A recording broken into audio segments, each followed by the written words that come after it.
झारखंड के रांची से इस वक्त की बड़ी खबर। रांची में जेएमएम कारकुनान का एहतजाज जारी है। सीएम सोरेन की राजगाह के बाहर जुटे हैं कारकुनान। ईडी दफ्तर के बाहर ताकत का मुजाहरा किया जाएगा। सीएम सोरेन के साथ ईडी दफ्तर तक जा सकते हैं ये कारकुनान। बता दें कि बड़ी तादाद में जेएमएम कारकुनान का एहतजाज इस वक्त जारी है। रांची में सीएम सोरेन के राजगाह के बाहर की तस्वीर जो इस वक्त आप देख रहे हैं, यहाँ पर बड़ी तादाद में जेएमएम के कारकुनान जुटे हुए हैं और उम्मीद यही जाहिर की जा रही है कि ईडी दफ्तर के बाहर ताकत का मुजाहरा करने की कोशिश की जा सकती है।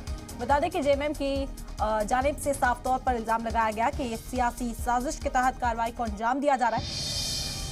गैर कानूनी कानकुनी का पूरा मामला मनी लॉन्ड्रिंग से जुड़ा हुआ ये मामला है, जिसमें हेमंत सोरेन को ईडी ने पूछताछ के लिए बुलाया है, समन भेजा है। आज सुबह 11:30 बजे पेश होना था, लेकिन पार्टी के जराये के मुताबिक हेमंत सोरेन ईडी के दफ्तर नहीं पहुंचे थे। आपको बता दें कि इस वक्त जेएमएम कारकुनान का बड़ा जमावड़ा उनके रहायशगाह के बाहर है और उम्मीद यही जाहिर की जा रही है कि जब ईडी दफ्तर पहुंचेंगे तो ईडी दफ्तर के बाहर भी ये भीड़ जुट सकती है। अब देखना होगा, क्योंकि पुलिस की ओर से पूरी यहाँ पर पुलिस भी आपको तस्वीरों में तैनात दिखाई देगी। बड़ी तादाद में यहाँ पर कारकुनान इस वक्त जुटे हुए हैं। हेमंत सोरेन ईडी दफ्तर आज हेमंत सोरेन को ईडी दफ्तर पहुंचना था और अब उम्मीद जाहिर की जा रही है कि जेएमएम कारकुनान के साथ ये भारी भीड़ के साथ ईडी दफ्तर पहुंच सकते हैं हेमंत सोरेन।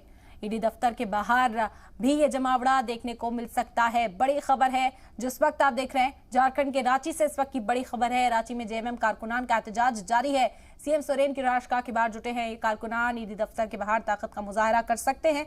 सीएम सोरेन के साथ ईडी दफ्तर जा सकते हैं। जितेंद्र शर्मा हमारे नुमाइंदा हमारे साथ जुड़ गए मजीद जानकारी के साथ। जितेंद्र, क्या सूरत हाल है इस वक्त? देखिए, जो झारखंड के मुख्यमंत्री हैं हेमंत सोरेन, उनको ईडी ने पूछताछ के लिए बुलाया था। आज 11:30 बजे का वक्त दिया गया था, लेकिन अभी तक मुख्यमंत्री हेमंत सोरेन पूछताछ के लिए नहीं पहुंचे। हालांकि उनके जो कार्यकर्ता हैं, समर्थक हैं, वो जरूर ईडी दफ्तर के बाहर इकट्ठा हो गए हैं, धरना प्रदर्शन कर रहे हैं। और क्योंकि खुद मुख्यमंत्री ने भी ये कहा था कि वो उनका जो कार्यक्रम है वो काफी व्यस्त है और उन्हें छत्तीसगढ़ जाना है और अगले 15 दिन का उनका कार्यक्रम तय है।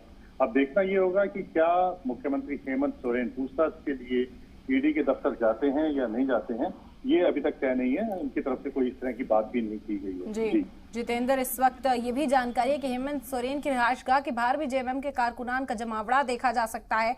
ताकत का मुजाहरा साफ तौर पर करने की कोशिश यहाँ से की जा रही है। बिल्कुल सही कहा, क्योंकि जो मुख्यमंत्री हैं झारखंड के, उनकी पार्टी और उनके जो कार्यकर्ता हैं पार्टी के, वो सब जरूर ये कोशिश कर रहे हैं और एकजुटता दिखाने की कोशिश कर रहे हैं और बार बार ये जताने की कोशिश कर रहे हैं कि मुख्यमंत्री को गलत तरीके से बुलाया गया। और इस तरह की स्थिति अक्सर पैदा हो जाती है जब किसी राज्य के मुख्यमंत्री, क्योंकि वो खुद सरकार में है, मुख्यमंत्री हैं, तो निश्चित तौर पर उनके जो कार्यकर्ता हैं वो इस समय बिल्कुल एकजुटता दिखाने की कोशिश कर रहे हैं और ठीक इसी तरह का माहौल वहां पर बनाए जाने की कोशिश की जा रही है झारखंड मुक्ति मोर्चा संगठन की तरफ से।